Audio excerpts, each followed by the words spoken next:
Magandang hapon sa inyong lahat. Ngayong hapon ay magkakaroon naman tayo ng panibagong talakayan.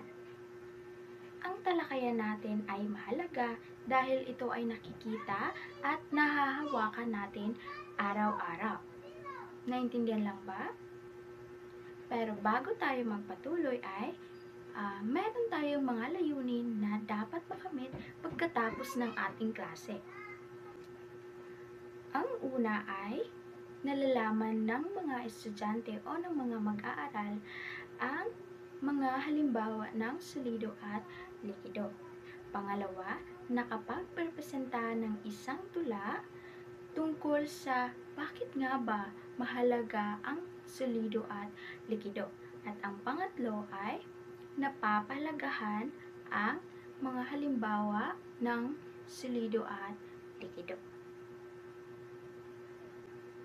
Ngayon, ang panibagong talakay natin na ating tatalakayin ay mga halimbawa ng solido at likido.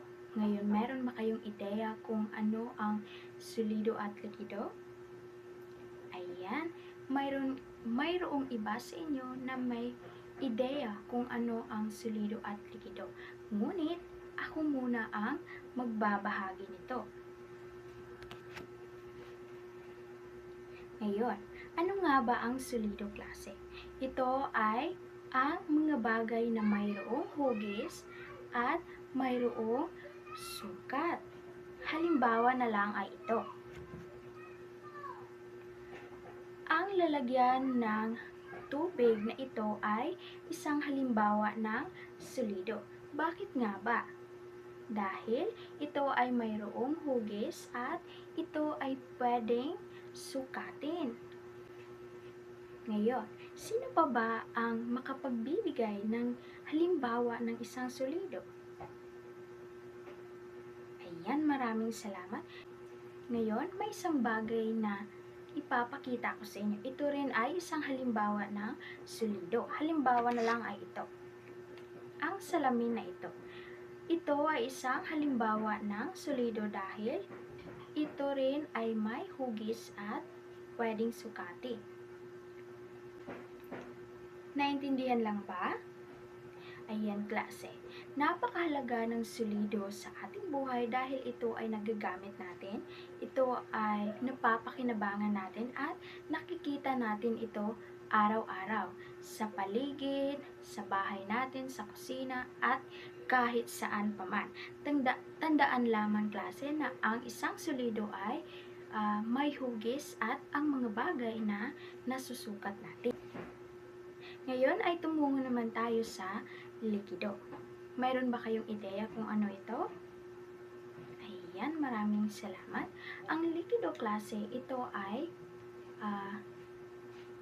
nasusukat kung gaano kadami, ngunit wala itong hugis. Halimbawa na lang ay ito.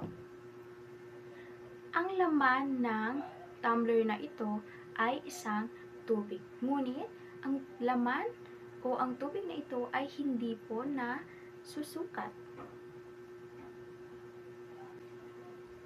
Isa sa pinakahalimbawa ng likido ay ang tubig. Bakit nga ba klase? Dahil ito nga ay walang hugis at ito ay hindi nasusukat o mayroong nasusukat ngunit ito ay nakalagay sa isang tumbler o kaya sa isang baso o sa kung ano pa mang lalagyan ito. Ngayon klase, ang likido ay napaka-importante dahil halimbawa na lang ay ang tubig. Ito ay napaka-importante dahil kung wala ang tubig ay palagi tayong nauuhaw. O di kaya kung walang tubig, hindi natin alam kung ano ang gagamitin natin para inumin. Di ba? Kaya ang likido ay napaka-importante rin sa ating buhay at nakikita natin ito sa pang-araw-araw natin na buhay at syempre, kinakailangan natin ito sa pang-araw-araw nating pamumuhay. Ngayon klase, meron ba kayong mga ideya or meron pa ba kayong mga halimbawa ng likido? Ayan, mahusay.